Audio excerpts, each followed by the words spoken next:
জনপ্রতি ভাড়া পড়বে 30 টাকা।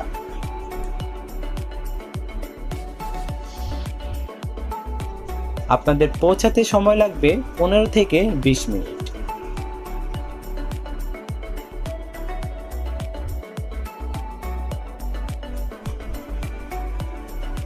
সেখানে নেমে চাইলে কিছু খাবারের জন্য নিয়ে নিতে পারেন, কারণ এখন হেঁটে যেতে হবে আমাদের প্রায় 8 থেকে 9 কিলোমিটার।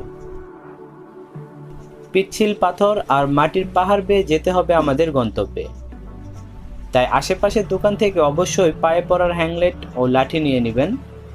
জোড়া 60 টাকা এবং লাঠি একটি 5 টাকা করে পেয়ে যাবেন।